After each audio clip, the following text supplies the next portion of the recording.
Got Faded Japan!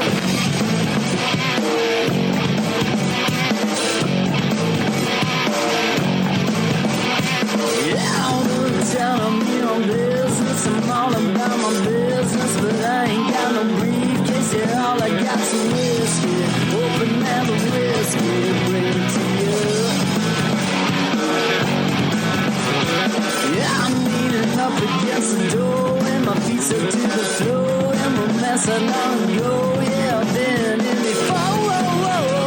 I'm a broken man, needing remedial lands. I'm all about my business. Let me love you till the morning.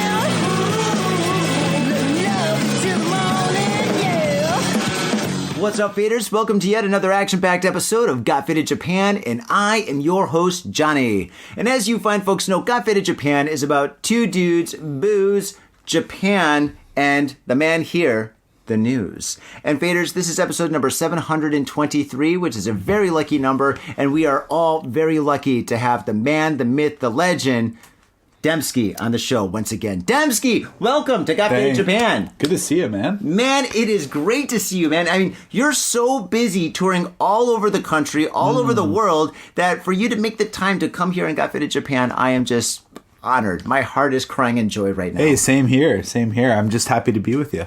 Oh, thanks, man. Thanks. Yeah. I'm not drinking right now. I've got a huge thing, a huge project that I'm doing in a couple of weeks. So I've got a little bit of a kind of coffee water, I guess. I don't know. It's embarrassing. But you're drinking, and hi, kampai, my friend. Kampai. Cheers. There we go. So you've been on the show 3 times. Yeah. And since then, I think we have a tremendous amount of faders that are like listening and watching us on Got Faded Japan. And I think right now would be a great opportunity to actually review everything that you've done in your past, your present, and your very bright future. So if you don't mind, do you mind if I kind of like open the book of DEMSKY? Go for it. Open it up. Do you mind? Okay, all right. So I'm going to ask you questions. I know the answers, but I'm going to pretend like I don't. All right, go for it. So, DEMSKY, Acting 101, right? Yes. So you were born in Canada, in the beautiful city of Toronto. Toronto, Canada. Go Blue Jays. Yeah, we're neighbors. Yeah.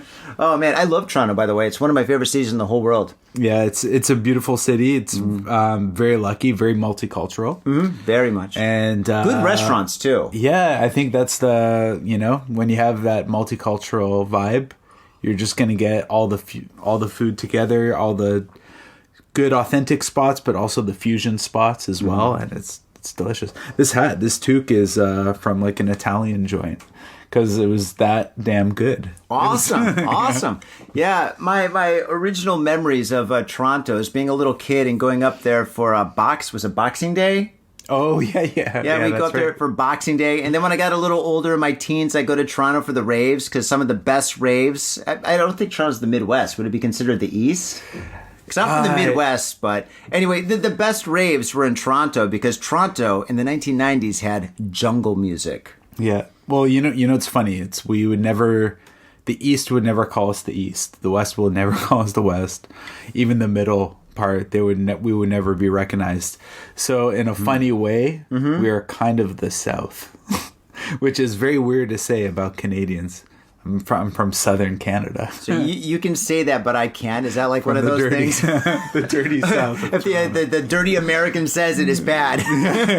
No. Oh, what did you say about Toronto, motherfucker? Yeah, what is that? But yeah, no. I used to go to a lot of like jungle raves back in the day in Toronto, because all the UK jungleists, all the DJs and MCs like DJ Hype, LSD, all those guys, Mickey Finn, would go to Toronto. For some reason, they would never go to Detroit or Chicago or anything, but they go to Toronto. So to listen to jungle music, you had to go to Toronto. So me and my friends would pack in somebody's car and we'd go take the trip up there, and it was fantastic. It was a really, really good time. Yeah, it's a good city for music. Usually, like a lot of DJs or artists will go like Toronto, Montreal. But it's funny. The one of the best gems is Ottawa. In some ways, yeah, because you think, these amazing DJs come. They want to play like a third show in Canada. What's close to it? There's the capital of Canada, Ottawa. That's right, it's the capital. So you get a DJ like DJ Qbert. big Hubert, yeah, right? San Francisco, and he's playing literally the smallest club in the world with the most amount of people. Yeah, but they try to make it work and they love it. So it's like this kind of hidden gem in some ways in a very conservative city, but man, they throw it down. They really throw it down. That's dope. Yeah. And you're a professional musician here in Japan, and is that where you got your start, in Toronto? Yeah, pretty much. Played with friends, very basic story. Played with friends. It was what you did. Some friends play soccer, football. Played music with my buddies, and then it got more and more serious, and I got into jam band music. So funk, funk, rock, you name it, even some bluegrass a little here and there. Whoa. And that taught me a lot. I got to tour all over Canada, play in the northeast of the States, a lot in Pennsylvania, Philly, Boston, New York. Wow. And that was my best lessons. I played 3-hour sets and learned how to just listen to other musicians very well. Yeah. What instrument did you play back then? Bass. You played bass. Yeah. Well, that makes a lot of sense.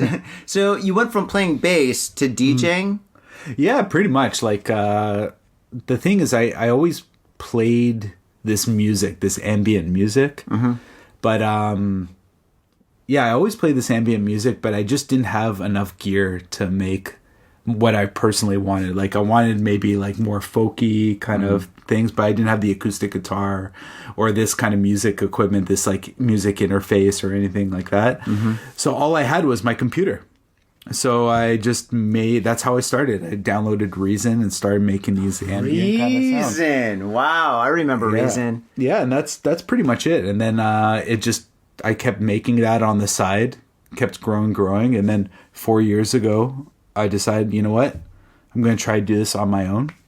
And let's see if I can play this live. And switched over to Ableton because that's way better for live settings.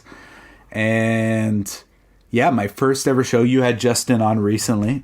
He actually gave me my first ever DEMSKY show. Justin from More Than Music. From More Than Music. Great guy. And he gave me my first ever show in Tokyo, and very grateful for that. Learned a lot. It was very basic, very simple. And 4 years later, I got 5-6 countries in me. This year I played about 40 shows, and it's getting wild. Yeah, it's getting really wild. Wow. Okay, that is awesome. Oh my gosh, that 40 shows in 1 year. Oh my gosh. Okay, well, we're definitely going to talk about that. Yeah. I'm getting anxiety just thinking about that. I've been on tour before Corona quite a bit, and 40 shows. Oh my gosh. Yeah. The longest I was on tour was 3 weeks. And 3 weeks being on tour nearly killed me. You get to the point where it's just you go to places and they don't have any food and you just drink beer. Yeah. And you do that for 5-6 days. And you're like, oh my God, I haven't had anything to eat except for candy bars. Well, that's how many shows did you do in 3 weeks? Let's see. I did, let's see, Paris. I did Athens. I did Berlin. And I did Amsterdam. And for Paris, I did one show. For every country, I did one show except for Amsterdam. And Amsterdam, it was just full on every single night. I have a great I had great management over there, and pretty much oh, you're booked for this show, but if you want, we can get you all these other shows. I'm like, I'll paint anywhere. Yeah. I'll paint, and even if I don't have paint, I've got blood, and that's all I need, And they're like, good, very good. Yeah. And I'm like, wait a second, that doesn't sound like a happy good, but okay.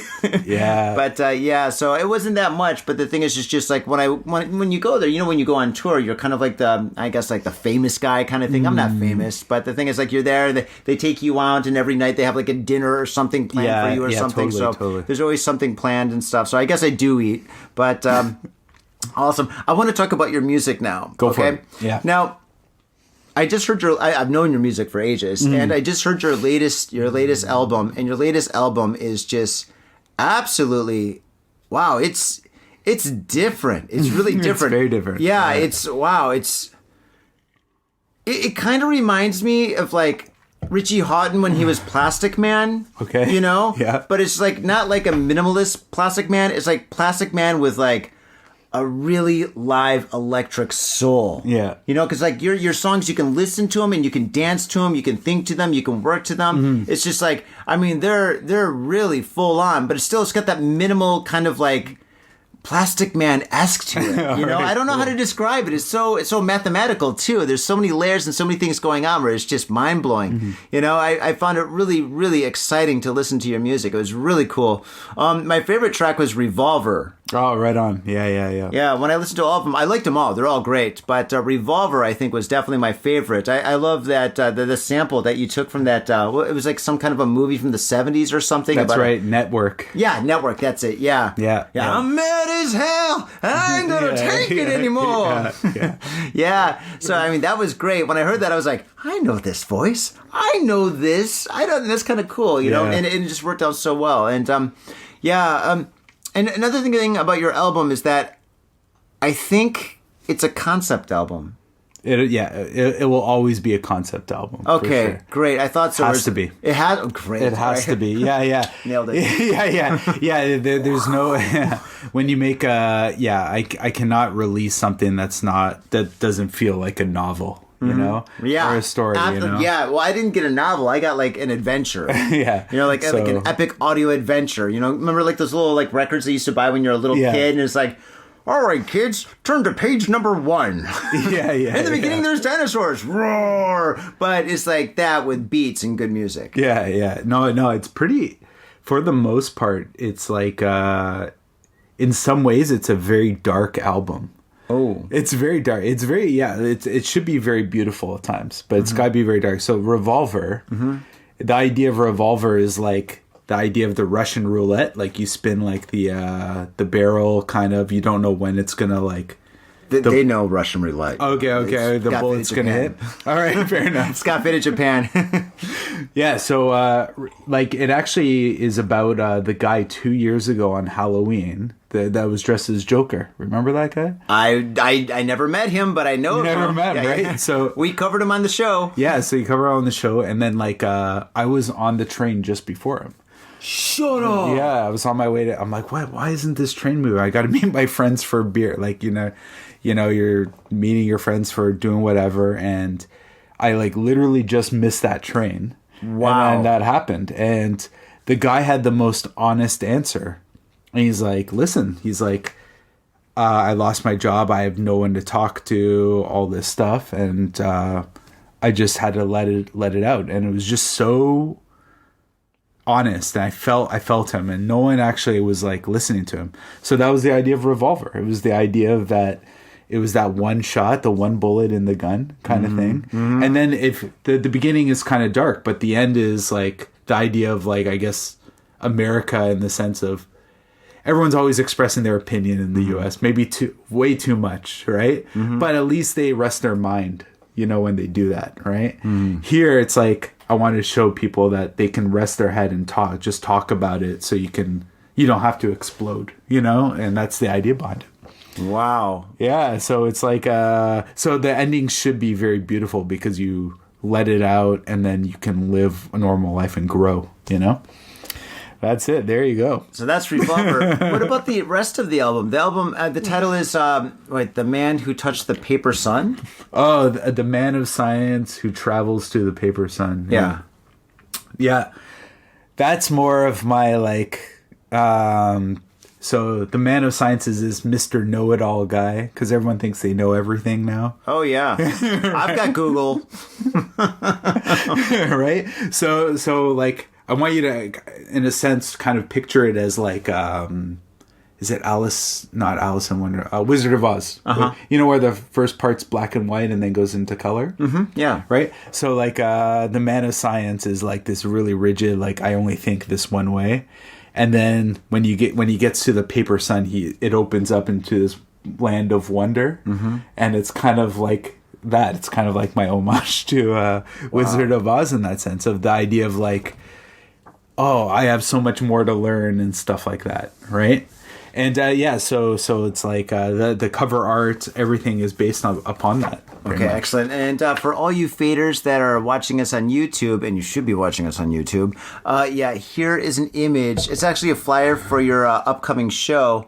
But yeah, it's very psychedelic, and it's the man that's trying to touch the sun. So that's the man of science, right? And he's actually finally opening up his ears and just listening a lot more, and then heading straight to that paper sun, which is like full of magic and wonder, which is a beautiful thing. Wow, that is so cool. Speaking of beauty, this is a beautiful album cover. Who did this? Maybe you know him. He's in the art community. Alex Osmos. He does a lot of art. I've heard of yeah. So I asked him to do the cover, to do the kind of the art inside for the insert and everything, and he nailed it. He absolutely nailed it. Really, really nice. Yeah. So every part of the image represents a song. So the car is from a song called Think Vast, which is essentially, you can think of it as like, why am I forgetting that movie with Johnny Depp in the car in Las Vegas? Leaving Las Vegas. Leaving Las Vegas. Viva Las Vegas. So the idea is like driving through the desert in pure darkness, and then slowly you see a creeping light appear, and that's Vegas, and it gets wild. So like you're just stuck with your thoughts and nowhere to run with your thoughts, and then it's all lost because it's like you've been to Vegas. It's like many times. Craziness on both sides, and you just can't think, or you're just like in wonder, and then you just drive out of the city back into darkness. And that's my oldest song. That's like 14 years old, and I never felt now was the right time to release it. Wow. Did you update it or something? Or like updated it a lot? Yeah. Yeah. Wow, that is incredible. That is absolutely incredible. Yeah. Did you have any influences, like audio influences to this album? Because it's just like I heard a lot of Plastic Man, but I also heard like a lot of other like really interesting things. Like I said, your music is very mathematical. There's like a lot of things that are precisely going on. I mean, actually, to be honest, you're kind of like a mad scientist of music. I would hope. I can imagine you in one of those studios that have like pianos and keyboards and guitars and all sorts of machines like that make music with wires all over the place, and you're just like wearing like some kind of like a white coat, and you're like, Eventually. Yeah. I'm gonna be hiding like cables under my hat, here, but no, it's they're all I don't know how to say it. They're all my babies, and I just, whatever comes out, like Continuum is like the single that's gonna be released next week. Is cool. It's just based off of like Daft Punk. Crescendos. That song, Crescendos? I know Daft Punk. Where it feels like it's always rotating and growing and growing. It sounds like you're turning the pages of a book. That's it. That's the feeling of the track. There's no deep meaning within that. It just feels like you're just evolving, and it's going and going and going, like the gears of a clock. And that's it. Oh, that's wild. How long... I know you've got one track that you launched that is that's 14 years old, but how long have you been working on this album? This album, probably a year and a half or so. Year and a half. Wow. But yeah, it's been done for a while, actually. It's just like, as you know, with any form of art, it's a lot of preparation. Yeah. And I just don't want to release it. I want to like do it properly. So that's the way to do it. Awesome. And you've been touring all year. And when you tour, do you just play this album, or do you play a lot of different stuff, or how does that work? Well, because your music is really hands-on. There's a lot going on. You've got a lot of stuff that you're dealing with.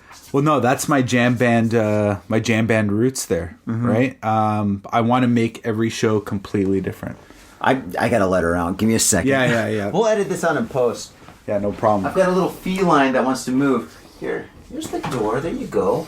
Okay, excellent. Yeah, I think she finds this conversation boring. She's like, "Where's the news?" Jaja, this is the news. Yeah. So when you tour, you play like a lot of your old tracks, these tracks, or like how does that work? Yeah, the way I said it, I will find out, but I'm going to your show. Yeah, well, like when I set up the Ableton, I put all my tracks in there, and I make it so it's very easy for me to pick on stage what I want to do. So kind of DJ Jazzy Jeff said it best. He was like, it's like, I don't know what I'm playing. I have to listen to the audience on stage when I'm playing. Cool. And then it's And then that's when I decide what I want to do next. Like I just look at what the crowd is feeling. So every show is going to be completely different. Nice. You got to go to all the shows. And that's it. That's it. Like I'm going to do bust outs, and I'm going to do songs I haven't played in like maybe a year. And I want to make it feel like, yeah, like you're always going to find something new, and it's always going to be a different story. So like you said, cool. It's like choose your own adventure kind of style. Nice. Now, did I say that in the last interview? Maybe I did. I don't know. I was drinking. Who knows? Oh, man.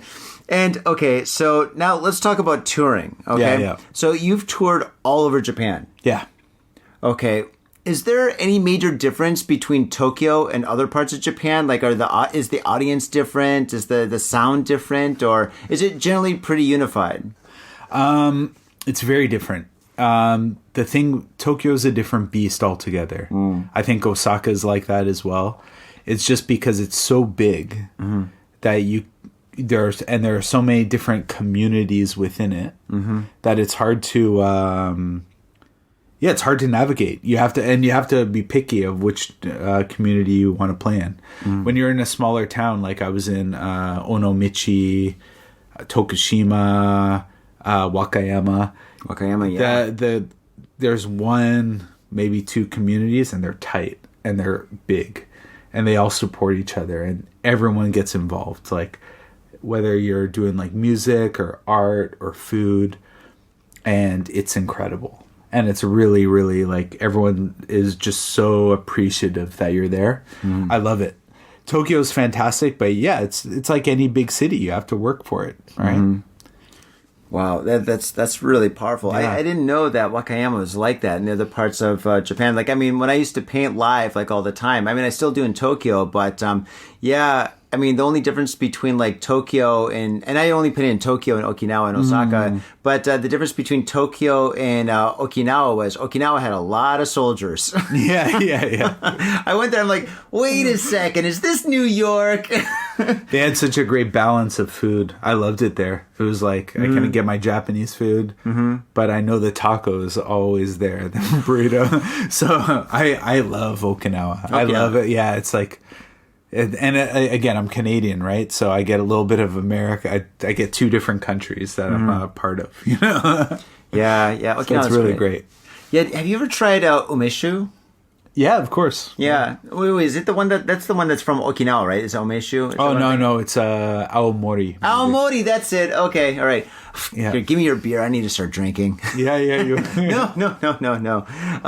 Aomori. Yeah, I loved aomori when I went there. I never drink it outside of Okinawa, but when I'm in Okinawa, it's in abundance there. So when I went there, I was just like, I'll take that stuff. And yeah, that's fantastic. What are your thoughts on that? You like it? It's kind of strong. It's strong. It's like it's their vodka, you know? Yeah. They throw it down. They throw it down there. They definitely do. They know how to party in Okinawa, faders. Yeah, it's fantastic. The drinking culture is amazing. I hope to do a future tour. I want to go in the wintertime. I want to start in Hokkaido. Wait, you're going to go to Hokkaido in the winter? That's Canada cold. I've only been there in the winter. Oh, really? I love it. I think it's amazing. The food is incredible. Oh, yeah. The seafood is great. And I want to literally go from Hokkaido and then fly directly down to Okinawa in the same tour. And I want to call it the Hot and Cold Tour. And that's like a dream tour for me. Like that's something I'm looking to work on. You know? Wow. Yeah, the Atsu Sumitai tour, Atsu Samui tour or something. Atsu Sumitai? Yeah. Atsu Sumitai tour? Or Samui tour, yeah, I guess. Anyway, so like, it has to be in the winter, of course, because I want to go from the snow to like the beach, straight up beach. You know, you're gonna get sick. It sounds like a good idea right now. Like halfway through the tour, you're like, I think I got influenza. I want to see what the flight is like. You know, all the like Hokkaido people like just so happy to go down to Okinawa. Oh my god! I think it'd be like, amazing. Are you on vacation too? You're like, no, I'm working. Oh man. And okay, so touring in Japan is amazing. Now you've toured in other countries in Asia too. Yeah. Actually, you've toured pretty much all over the Americas, all over Asia. Have you been to Europe yet? Yeah, I played for the DEMSKY project, I played Poland and Czechia. Wow. And I'm looking to go back there next year. That's the goal for next year. But we'll see. Like after the big show, I'm going to take a nice break and I'm going to just like, eat well, relax, and kind of just rejuvenate and then go at it again. But like just a bit more smart. Like this year was more like, let's just see how far I can push it. You pushed it pretty far. You pushed it like, the Rolling Stones in like the 80s. They're like, we got nothing to do. We got no new songs. Let's just tour. Yeah, no. I was just like sending out emails and then everyone was just saying, yeah, let's do it. Let's go. And then I'm like, all right, great. And I'm like, okay, how am I going to actually do this? I'm like, oh shit. So it was a lot, but it was maybe good at time management. Oh, that's awesome. I want to know more about it because I've been on tour. I've been going on tour. Well, not anymore, I guess, but hopefully in the future. But yeah, from like 2012 was my first time leaving Japan on tour, and right before the pandemic, actually, like the week that all the airports were closing, I was supposed to go to Berlin. Right?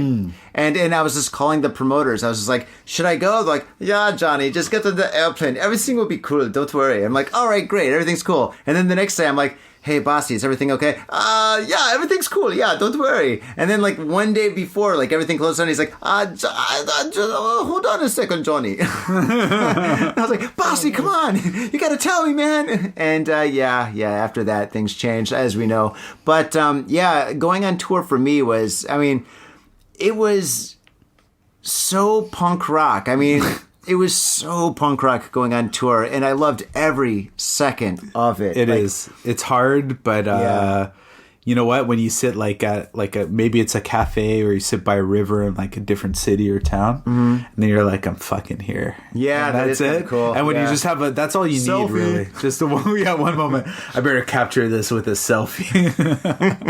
Hey, dudes, love in Berlin. Life is good. Having some Wiener Schnitzel. Yeah. Oh man.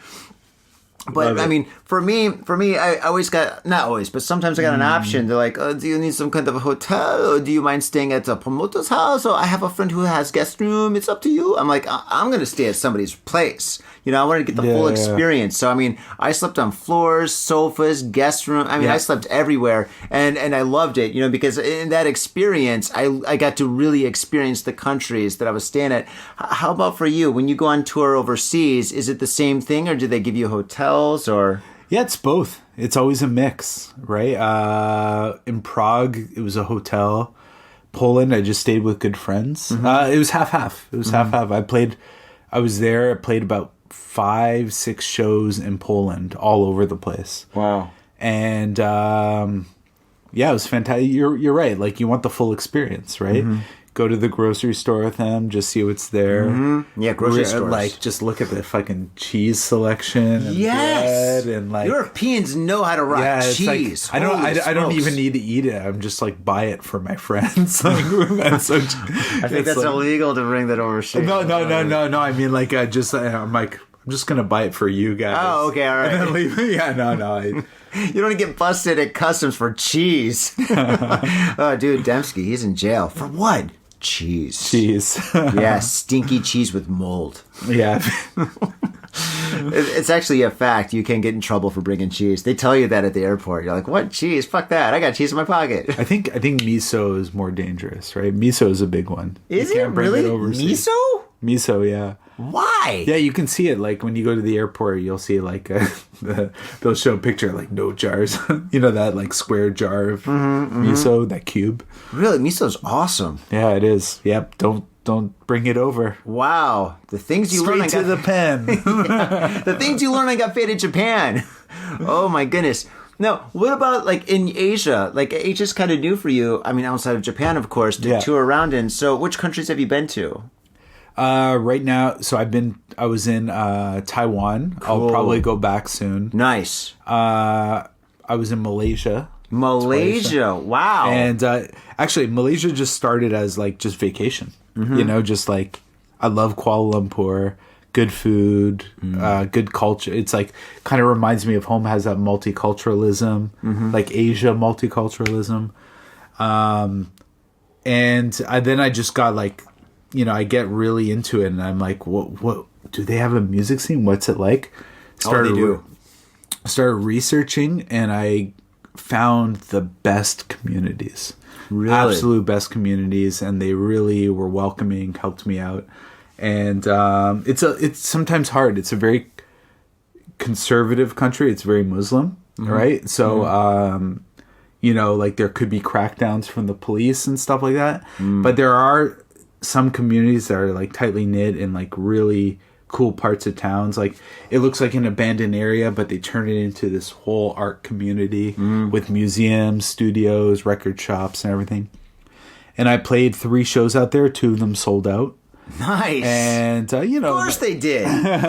You know, not the biggest crowd, but it was like very welcoming, and it's just young people wanting to hear fresh sounds and ideas, and so open to it, and it was absolutely incredible. That's awesome. So that, and then next month I'm off to Thailand, and I'm playing their biggest festival out there. That is awesome. I love Thailand so much. Yeah. Oh my God. I gain like 50 pounds every time I go there. I'm sure. It's very, very excited for it. So gonna be out there for 3 weeks. Half No, let's talk about the food. Yeah. Hey, I just want a really good. I just want a really spicy papaya salad. That's I love that stuff. Oh my God, dude, I gained so much weight. My wife and I, we go there. She goes there for the shopping. I'm there just to eat and drink beer. Oh my God. Oh, so good. So, okay, I'm sorry to interrupt you. Please continue. I'm sorry. No, that's it. So it'll be my first time in Thailand, and it's one of the biggest festivals out there called Wonder Fruit. Wow. And good name. They gave me this ambient stage set where essentially it's a lot of work for me too. They want me to separate my sound into as many channels as possible. So I'm going to separate into 10 channels, and they literally have this crazy system that is going to take all my sounds and just bounce them around the room. So it's going to be a really, really incredible, trippy experience. I have like an hour sound check to just like hear how I want to position all those sounds. And really, really looking forward to that. It's a really cool challenge. And it's it's also a different set. So like I'm very proud of what I've done with that idea of that hippie jam band, play any set list you want, because now I can cater to what they, you know, to anyone, what they want. Like I can do a harder kind of down tempo hip hop kind of thing, or I can go straight ambient. So I'm really looking forward to it, and I wrote up a set list for this one because I have to actually organize and plan this one out properly. So wow, that's gonna be incredible, man. Yeah, that's gonna be incredible. How long are you gonna be out there for? 3 weeks. Wow, 3 weeks. You're gonna get so fat. And the food is so good in Thailand. So just promise me I'll come back on the show and make sure you catch me rolling into the room, okay? I'll be drinking that. Right. I might be just as big. I'm like, hey man, we're fat.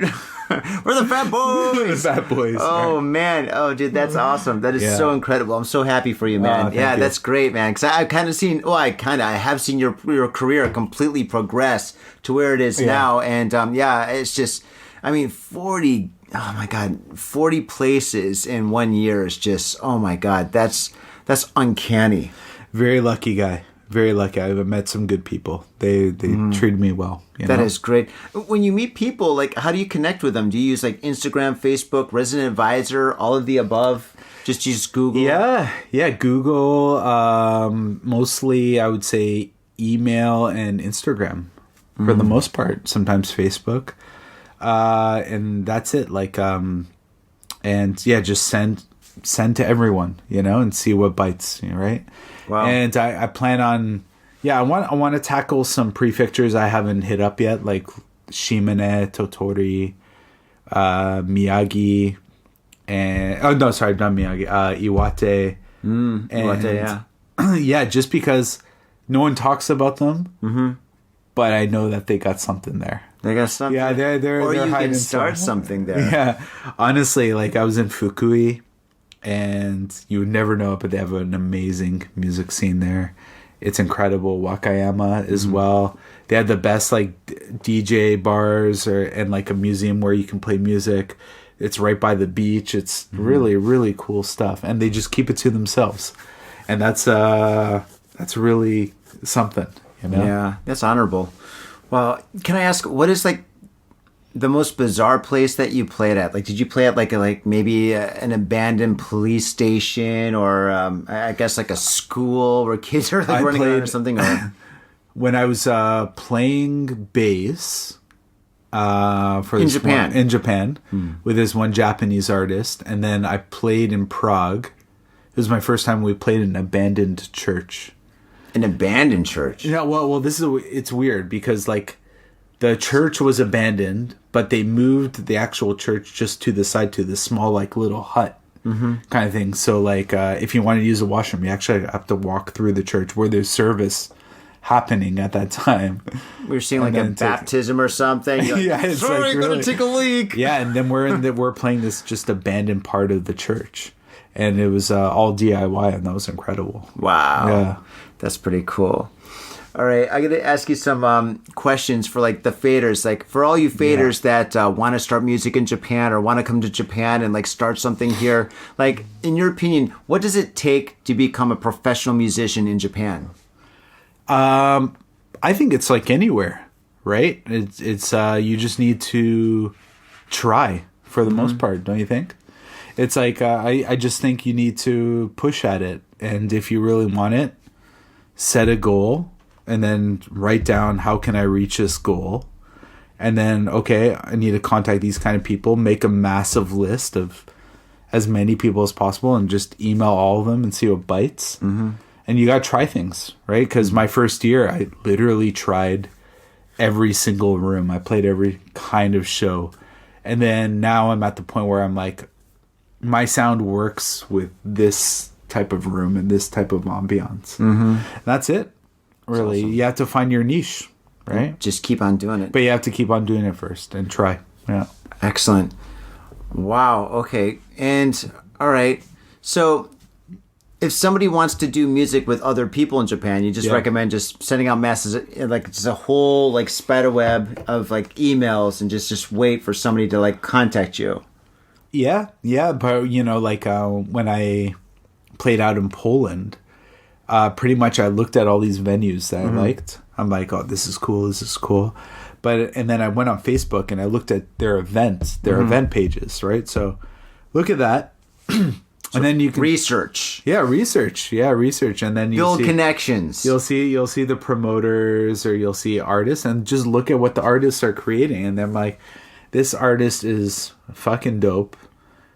I want to play with them. I'm going to reach out to them. And you reach out to the artists that you feel you would best connect with, or the promoters you would. And then, you know, again, let's say you send out 100 emails. I would say you'll get like, let's say 10 replies, 15 replies. That's great. It's pretty good. That's pretty damn good, right? Like, yeah. I mean, it's maybe 10, possibly 5 to 10 gigs. Yeah. So it's like, it's a start, and that's how you progress. And then, again, you build a community like that, and that same Polish artist, I brought him over to Japan and gave him a hell of a tour over here, and that's what it's all about, just building community. Excellent.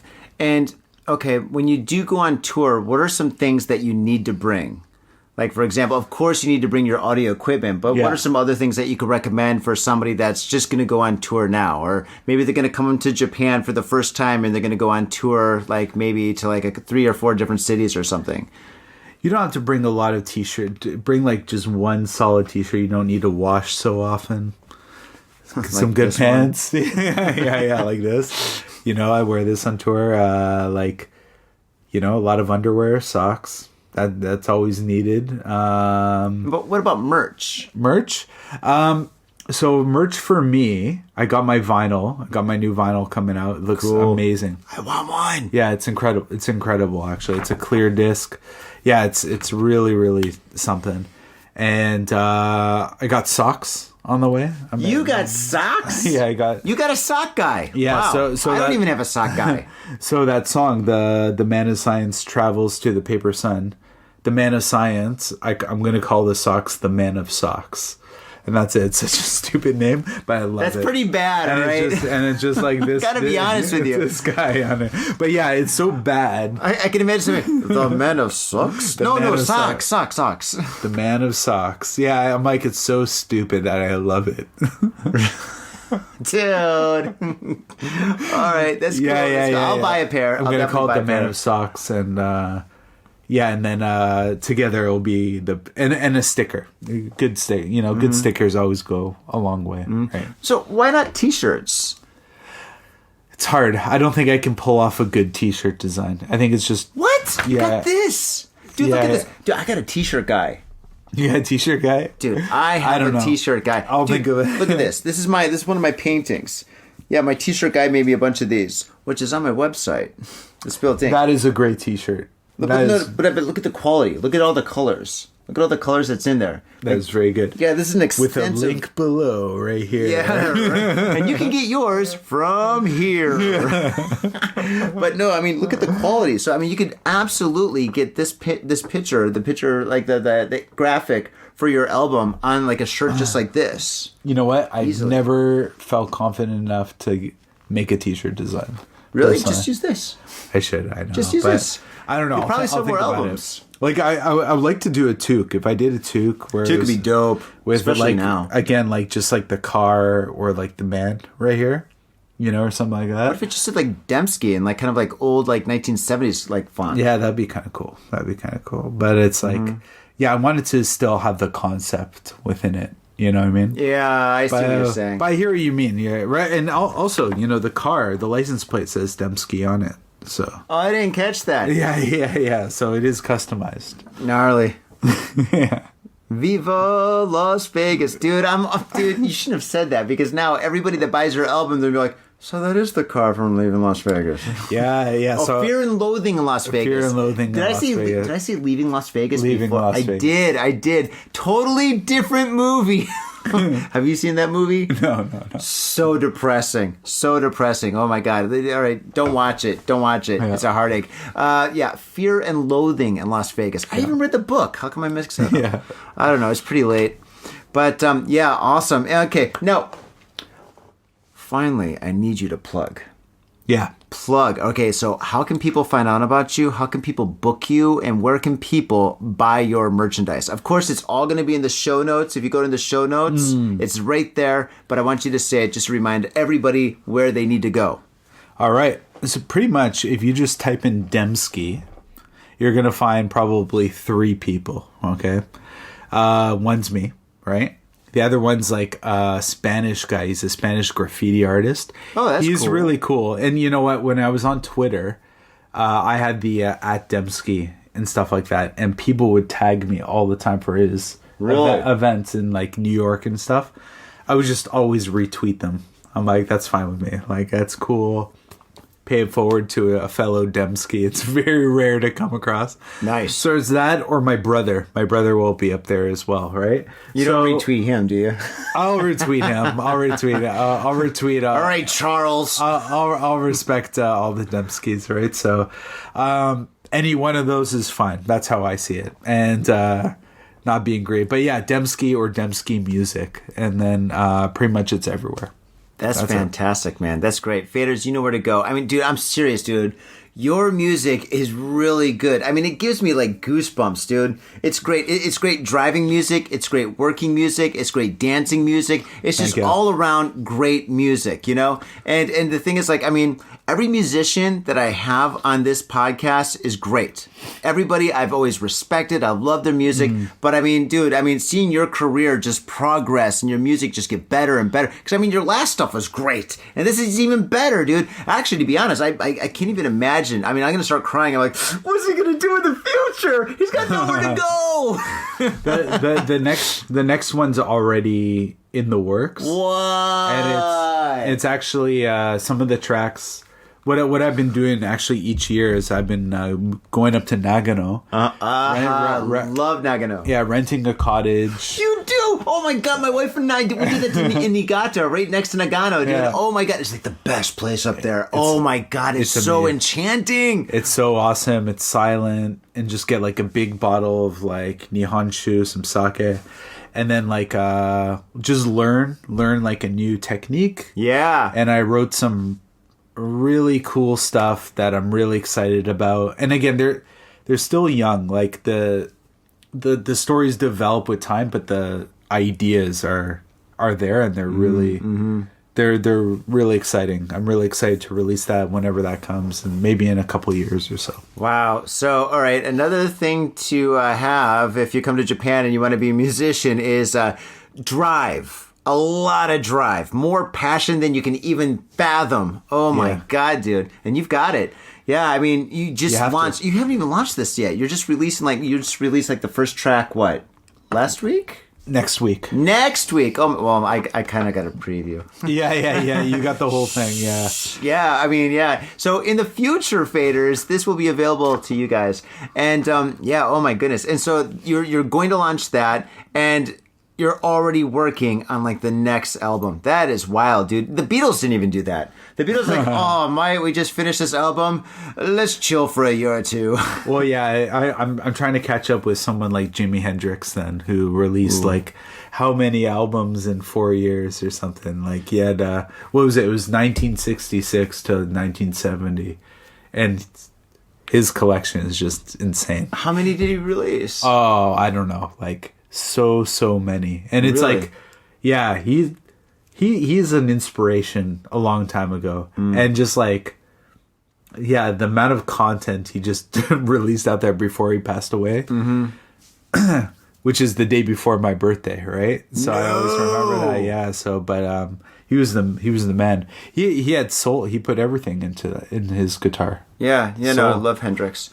Actually, I know a lot about. Okay, I know a lot about Hendrix, but I know even more about Miles Davis. Oh, really? Okay. Yeah, I love Davis. Miles Davis is my man, dude. I'm going to give you a book. You got to read the book. His autobiography is absolutely spectacular. It's one of like the greatest books I've ever read in my life. It's like definitely like the top 3. Very cool. Oh my God, it's just called Miles. Just Google it, right? And it's his autobiography. You'll find it anywhere. Amazon, hello. But yeah, dude, he was good friends with Jimi Hendrix to the point where Jimi Hendrix started sleeping with his girl. And Miles Davis is like, man, I can't believe Jimmy's sleeping with Foxy. But it's Jimmy, so I guess it's okay. You know, and you're just like, wow, he really loves Jimi Hendrix. And the thing is, Jimi Hendrix was in London, and Miles Davis was on his way to London because they were going to start making music together. Because at that time, Miles Davis, he loved the guitar so much, but he loved the trumpet so much more, where basically he wanted to play the trumpet. Well, actually, he did. He played the trumpet like a guitar, electric guitar. Yeah. So he had his trumpet hooked up to a wah-wah pedal. Wow. And if you listen to a Bitches Brew, there you go. You can hear it and stuff. Actually, that and on the corner. But anyway, like, I mean, he was going to like probably even release like a new album with Jimi Hendrix, right? And before Jimi Hendrix shockingly and suddenly passed away. Dude, that would have changed music. Because Miles Davis absolutely revolutionized music at least 3 or 4 times. You know? I mean, he completely revolutionized. Don't get me started. And Miles Davis, no, somebody stop me. The ramble won't stop. But I mean, if him and Hendrix got together right now, we would be listening to music, which is way better than what we're listening to. You know? We probably wouldn't have all that pop music. Oh, well. Pop bands and stuff. Like, I mean, everybody probably would have just like progressed like 100 years for like pop bands. Pff, oh man, that was like a... Well, I always wondered what, like, if Hendrix stuck around until now and he made it, like, would his career hold up, you know? Because he was such a beast back in the day, right? But, like, there's a lot of musicians back in the, like, Rolling Stones, I think they should have quit a long time ago. You know, it's like, you know, it's like you had such a great thing, but that longevity is so hard to keep. Paul Simon was fantastic at it. He was, every album he releases, absolutely incredible. So, I would be worried about, I'm like, Jimmy, can he hold it up? You know, if he was still around, if he was still releasing albums, you know. B.B. King did it, and he was fantastic. But right? Jimi Hendrix, unlike a lot of these rock stars that kind of maintained their fame. Jimi Hendrix was actually very, very intelligent. Like he was highly intelligent. Miles Davis was also very intelligent. His father was a doctor. You know, I mean, he went to a great school, highly educated. Yeah. Actually, one thing that Miles Davis was kind of like shocked about when he started hanging out with rock and roll guys and stuff, jazz guys, he's like, man, I don't get it. These guys are famous, they got records, and none of them can read music. Because rock and roll guys could never read music, you know? But I mean, Miles Davis, I mean, he wrote music, you know? Joni Mitchell was like that. It's like Jaco Pastorius, you know, the famous bass player, right? I'm gonna say yes. Flight of the he did like Flight of the Bumblebee. He did like Chicken Strut. Was it Chicken? No, that's I'm thinking Sissy Strut by the Meters. But anyways, Jaco Pastorius, famous bass player, played with Joni Mitchell, and Jack was like, "All right, what key are we playing in?" And she's like, I don't fucking know what key I'm playing. It's like here. It's like here. Yeah, like I just tuned it to what sounded great to me, and it threw him off, and it was the biggest lesson of his life. Same thing, because it was like it's not about this or that. It's about just truly listening to like a beauty that only your ears can pick up. Wow, I thought that was awesome, and I thought that was such a cool quote. So I've always had respect for Joni Mitchell in that sense. Wow. Yeah, Miles Davis, his perspective is completely different. He's like, what's going on with these guys? How come they can't read music? Yeah. Exactly. Such a good book. Oh my God. Hey, all right. So you used to be a DJ, like with records, right? Yeah. Okay. Now, all right.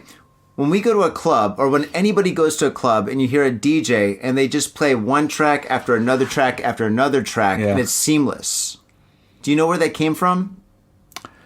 No. Grandmaster Flash. Miles Davis.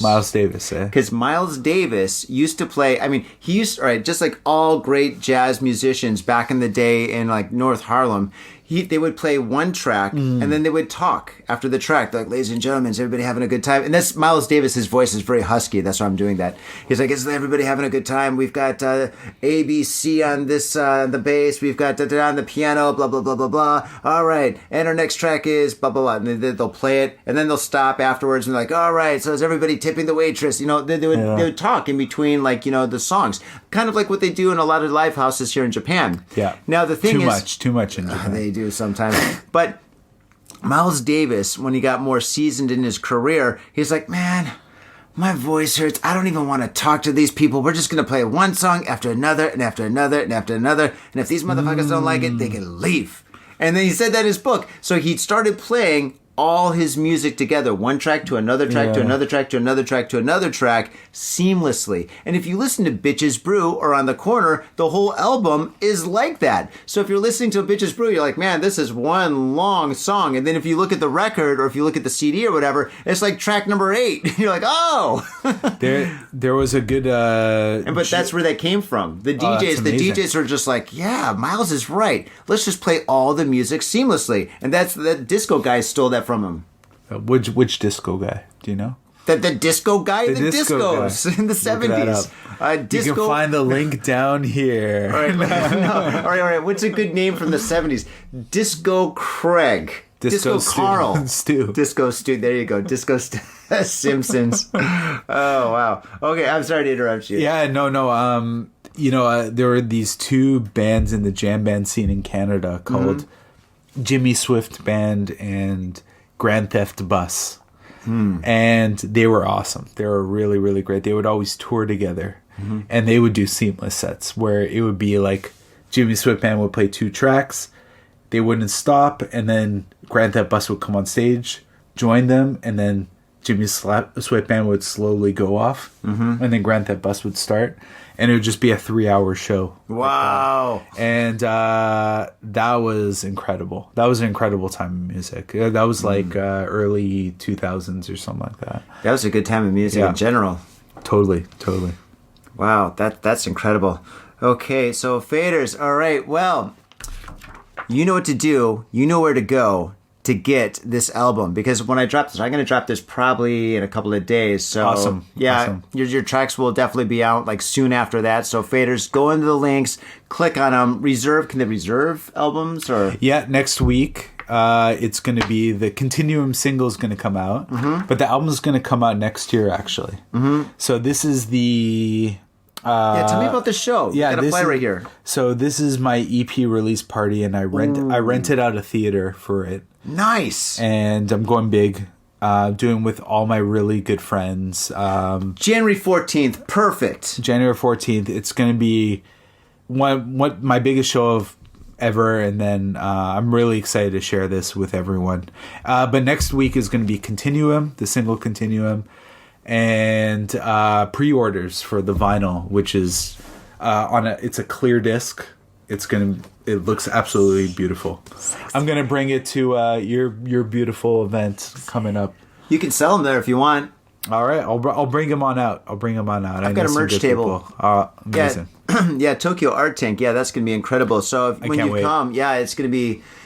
We got 27 artists, so many tables. He does it right because it's all about community and bringing people together, working together, family, and that's the key to everything. And then just trying and just motivating each other. So just I think do that's it. Fantastic. Just like Nike, just do it. And if you fail, you learn something. Disco Stew does that too. Disco Stew. I think Disco Stew ripped off Miles Davis. I'm kind of pissed off. All right, faders, we're going to take a little break, enjoy our sponsors, and when we come back, we do have the news. All right, we'll catch you on the flip side. Peace. Yo, faders, the holiday season is slowly creeping up, and there's only one way to stay ahead of present panic, and that's by shopping for the holidays early. This year, don't stress about finding something cool for your friends, family, and or significant other. Get something special and unique by commissioning an original popsicle painting from yours truly, or by purchasing a masterpiece from the Spilt Inks website. Yo, that's right. Look down in Got Faded Japan's episode notes and click on the Spilt Inks website link and take a look around and find something exciting. So this year, forget about the holiday rush, forget about stress, and forget about stressing on getting a cool present for that special person. This year, take care of yourself. And you can only take care of yourself by getting an original piece of artwork that's gonna last you and or that significant other, friend, family, boss, neighbor, enemy, whatever, that's gonna last them a lifetime. All right, Saito-san, cut off the Christmas music. It's not even December yet. Are you in Harajuku with some out-of-town friends or your family or significant others? Yeah! Do you want to chill and drink beer and eat sandwiches while your friends overpay for glitter unicorn socks? Yeah! And the flavor's gonna make you complete at Harry's Sandwich Company. So come on down to Harry's Sandwich Company in the heart of Harajuku, right off Takeshita Street. See you there! Mitsuya Liquors. Yo, what's up, faders? If you're in Asia, if you're in Japan, if you're in Tokyo, if you're in Asagaya, you better get down to Mitsuya Liquors. That's right, for the most affordable prices in Japan, you can get over 300 different kinds of beer. That's right, over 300 different kinds of beer. And of course, they got all the shochu you need, all the sake you need, and of course, they got wine from California to Italy to France to New Zealand. They got it all. When I say they got it all, they really, seriously got it all. There's no joke about that. So get down to Mitsuya Liquors. And if you go in there and you say, Got Faded Japan, you will be more than welcome to go into their back room and drink those beers that you just purchased. That's right, Got Faded Japan at Mitsuya Liquors. And 3 times a week, they have a sushi chef there. So get your sushi on, get your drink on, get your fade on, and come on down to Mitsuya Liquors, located comfortably in Asagaya, about 5-minute walk from the station. Mitsuya Liquors. In Tokyo and craving soul food, we've got just the place for you. Soul Food House in Azabu Juvan. Check out what we do at soulfoodhouse.com. Come by and taste the love. We look forward to feeding you. And we are back, faders, and we have the news. And we've got 5 amazing stories from this week. And Demsky, it is always tradition for the guest to go first. And we've got a very strange story, actually, for you to start off with. Whenever you're ready. They all are. There you go. Got Faded Japan. Here we go. Whenever you're ready, without further ado. All right, so 8,400 persimmons stolen from 2 orchards in Niigata. I don't give you permission to steal my persimmons. Oh! Okay, so about 8,400 persimmons have been stolen from 2 orchards in Niigata City's Nishikan ward. I didn't know they were called orchards here. I'm always curious about that. Like, I know it's an apple orchard. I'm just curious. I had no idea. Yeah, it was. So they were sold between the late October and early November. So the Kajuen Orchard reported persimmon thefts at 2 locations in Tojima and Nika in the ward. According to the police, the persimmons were stolen between October 26th and November 3rd, local media reported. The stolen persimmons are worth about 300,000 yen. Wow. That's crazy. I can just grab some from my neighbor. But you would never do that, Demsky. I would never do that. No. One day I'm going to have enough drinks, and then I'm just going to take one and just like cut it open like an asshole and be like, what's going on in here? No, don't do that. No, we're just joking. All right. Workers at Kajuen Orchard noticed the stolen fruit was the fruit was stolen from their properties on November 3rd. Before reporting the incident to the police, they first consulted with JA, Japan Agriculture, about the damages. A police report was made on November 5th. There has been a spate of the thefts of fruits and rice from farms and orchards in several prefectures in recent years. And people have been asking growers to install security cameras at warehouses, greenhouses, and other storage facilities. Yeah. You know, like, it's the same as like when you steal paintings. You know, like Don't do that. no, I'm just saying. I'm just saying in general, like. It's like, how are you going to sell them or like make money from them later on, right? Exactly. It's like, oh, I just happened to find this. Like, there's no way around it. Like, it's like, what are you going to do with 300,000 worth of persimmons and be like, hello, local farmers market. I would like, I would like to give you my 8,400 persimmons here. What do they do with them? Yeah, that's crazy. And how long do they last after you pick them? Like what, a week? Who knows? Like, I know, like, in Shikoku, I have some friends out there, and I get a lot of vegetables from down there. There's no additives, no preservatives. Those are the good ones. Yeah, and they're like, it's a lot of work. You have to eat that like in the next 2 days, or they're gonna go bad. I'm like, oh god damn it! It's not even enjoyable. I'm having salad for a while. It's a great way to lose weight. Yeah, I don't think so. Yeah, you're just loading up too much. I think you're gonna gain in those points From vegetables? Oh my gosh. We'll find out. Oh man. Sauteed in butter or something. Yeah. Actually, I'm not going to get into it. I was going to tell you about the Mona Lisa and how it got stolen. Want to hear real quick? Yeah, let's do it. Okay. The Mona Lisa faders is famous because when the Louvre bought the Mona Lisa, or when it acquired the Mona Lisa, it's an interesting story. The janitor, from what I understand, he was Italian, and he saw the Mona Lisa there, and he's like, the Mona Lisa, it's Michelangelo's painting, and Napoleon stole it. So he stayed into the Louvre really late one night, and he stole the Mona Lisa. Right? And it was the first painting to ever be stolen from the Louvre. First and only, I think. Wow. And it was such big news that this theft was printed in every single newspaper all around the world. So people all around the world knew what the Mona Lisa was, and they fell in love with the Mona Lisa. Wow. And then when they found the painting from this guy, actually in Italy, it became one of the most sought after paintings to be like enjoyed by the public. Wow. So that kind of sparked everyone's interest on it. And Exactly. Now you got like Beyonce and Jay-Z standing in front of it. And Yeah. there you have it. Yeah, so if somebody wants to steal one of my paintings, don't. Yeah. Okay, next story. Cambodia deports 25 Japanese nationals suspected of operating online scams. It's a holiday in Cambodia.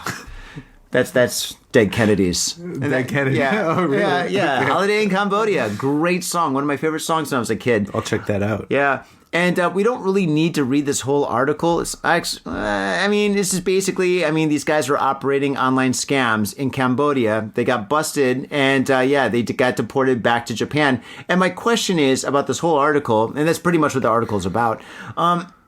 Why Cambodia? Is it the food? Is it the weather? Is it the taxes? They're not paying taxes. They're crooks. Yeah, maybe. Yeah, it's... if I were going to do a scam, I guess I want to go to a nice warm place and a nice comfortable environment. Yeah. Set up shop there. Yeah, they probably had a good villa. Yeah, the Wi-Fi is strong. They're on the beach. They're drinking martinis or some other kind of... They're onto something. Yeah. If I'm going to be a scam guy, I'm going to Thailand. The food there is just so good. Cambodia, I guess Cambodia is nice. That's where the Italians should have taken the Mona Lisa. Yeah. They've just gone to Cambodia. Yeah, he's like, don't worry, Mona. You and I are going to spend a long time here just enjoying the life. Oh, man. Okay, next story. That was my story.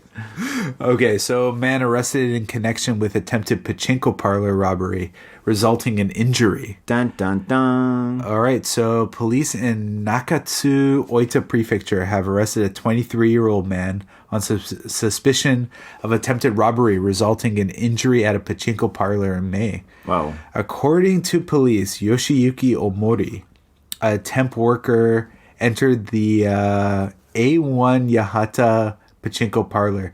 There's actually a pachinko parlor in Saitama called Al Pachinko. Have you heard of that? No way! I never even thought of that. Yeah. And I've always wanted to go there just for being just a nice trip, a one-off trip. Go to Al Pachinko. Yeah. Think about that, faders.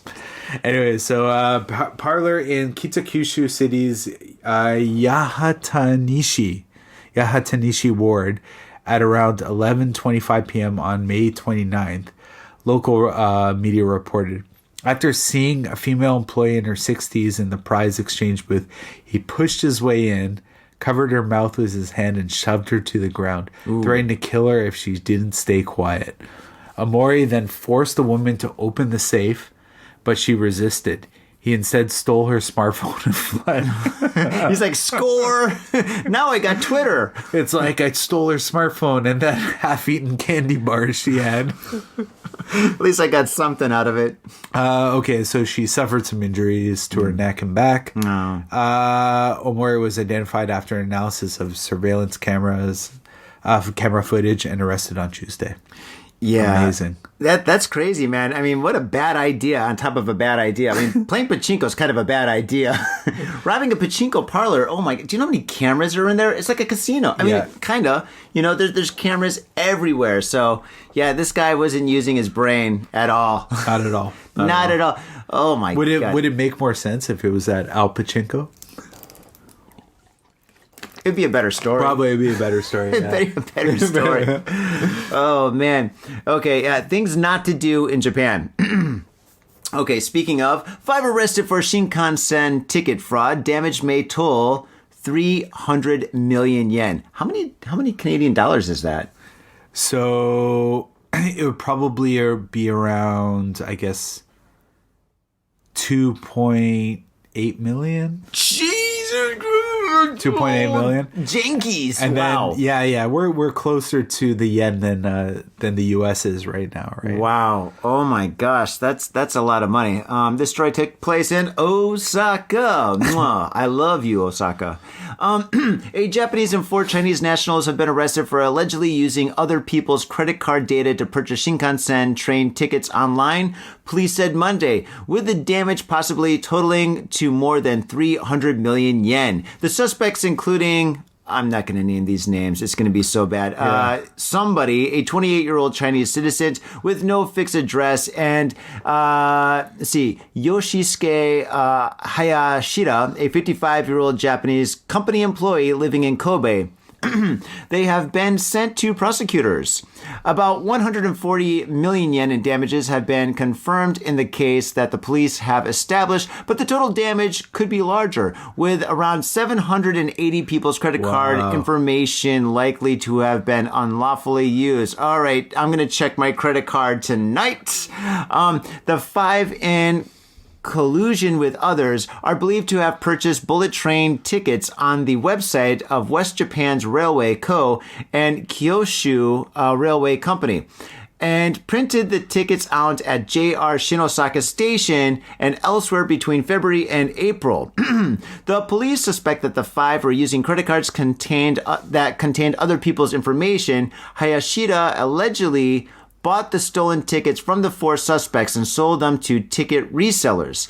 The 5 were arrested on suspicion of theft and unauthorized creation of electronic or magnetic records, which is actually a really serious crime here. These guys are going to do some serious time for this, too. My question is, how did they get the credit card numbers, and who's going to buy a ticket from some other place? Like, when I buy Shinkansen tickets, I go to, like, the station and I buy them there. Or if I'm going to travel, like, let's say next week, I buy them in advance from the station. Why would you go somewhere else? Well, like if you go to those salaryman areas like Shimbashi, Yeah? they have those ticket centers. Mm-hmm. Or I guess it's like, I don't know, it's a bit more discounted or something. I don't know exactly how it works, but you can find, there are these cheaper discount sites. Oh, wow. Yeah, and it's actually a good thing to know if you're in Japan, is go to the salaryman area, which you should check out because it's quite interesting just to see everyone in like white dress shirts and black pants, doing their businessy things. Mm-hmm. And they have in these like big buildings that have izakayas and kind of massage parlors. There's also ticketing centers where you can get actually cheaper tickets for the Shinkansen. Wow. Yeah, so it's very interesting. I don't know how it works, but I bought tickets from there, and it's good. Yeah, you'll save like 1,000, 2,000 yen. 10, 20 bucks or so? Yeah, if you're like, not bad. Yeah, if you just like, you're looking for a ticket that day, that's what they have. Yeah. Oh, that's fantastic. Well, I mean, unless you buy like a stolen ticket, but yeah. Yeah. If they are going through those people, then it would be hard to track. Yeah. So. Do you think there's a guy there with a trench coat and he's like kind of like a scalper? He's like, hey, you guys want tickets? Yeah. You want tickets to the DEMSKY show? I got those too. That is the one great thing about Japan is there are no scalpers. But I've never heard of one. Yeah. Never heard of, but the one crap thing about Japan is that you can never pick your seats when you do when you go to like a big venue or something. They're like, you buy a ticket and you don't know where you're sitting, which always annoyed me. Yeah. Because I'm like, I don't want I want to be there, and I'd pay extra for that, but C'est la vie. C'est la vie. Okay, next story. So, man arrested for stealing at least 50 air conditioner units in Gunma. What? Police in Maebashi, Gunma Prefecture have arrested a 51-year-old unemployed man on suspicion of stealing at least 50 air conditioner units from the outside of buildings since September. Okay.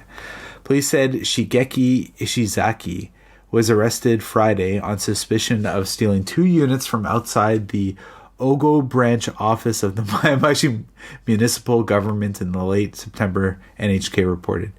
That's stupid. That's like the worst place. Yeah. It's like, I think he got cocky at this point. He's like, I got it. He's like, I got to try it. I got to see if I can do it. Or do you think it's a joke? He's like, oh, that government, I'll get these guys. Yeah. No air conditioning for, when was it? Was it October, September? Oh, it's been a hot autumn, so yeah. Oh, no air conditioning for you. That's incredible. But police said Ishizaki, of no fixed address, has admitted to the charge and quoted him as saying he had also stolen air conditioner units from the outside facilities, such as company offices, community centers, and other buildings. Police said Ishizaki told them he dismantled the units so he could sell the metal parts for cash. Oh, there you go. Okay. So, yeah, I guess, it would make sense. They're going to have a lot more units. It's going to be harder for them to find like the one missing unit here and there. But at the same time, let's see, like if you steal from people's home, that would be more suspicious. It would be easier to find it, considering how close houses are to each other, right? Oh yeah, it's pretty impossible to do that in this neighborhood or most neighborhoods in Tokyo. But how did they catch this guy? Cameras? Or I'm guessing. Yeah, or like, I mean, did they have like a sting or something? Or did they set out like Vice where they're just watching like all these like scrap yards or something?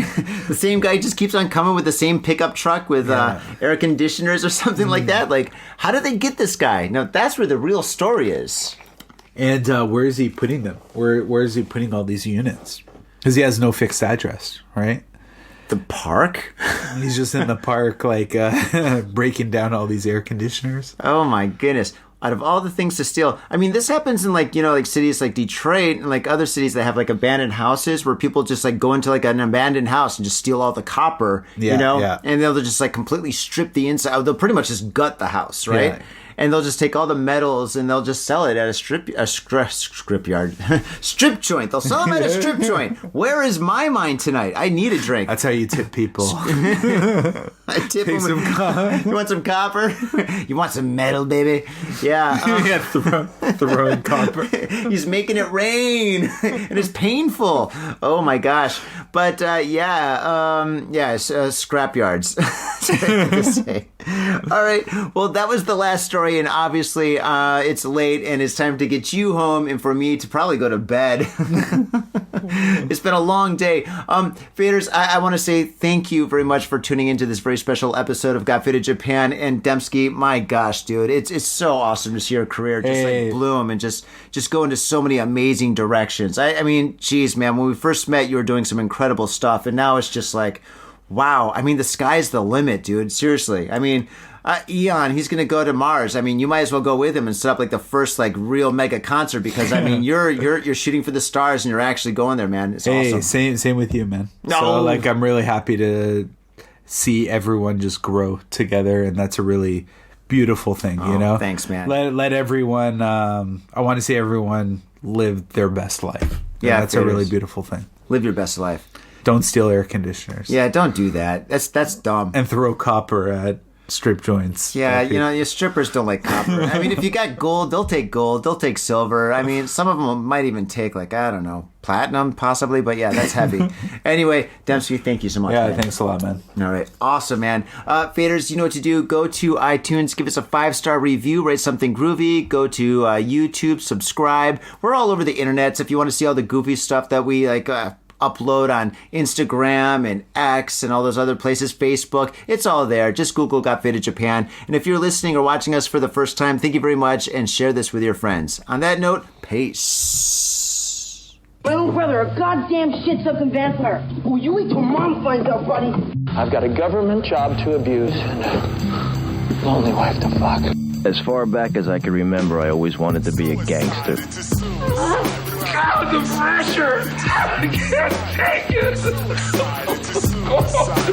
I can't take it! I can't stand to it! You sure I should do this, man? We're going drinking! We came, we saw, we kicked his ass! Your move, creep. Oh, man. I will never forgive your ass for this shit. This is some fucked up repugnant shit.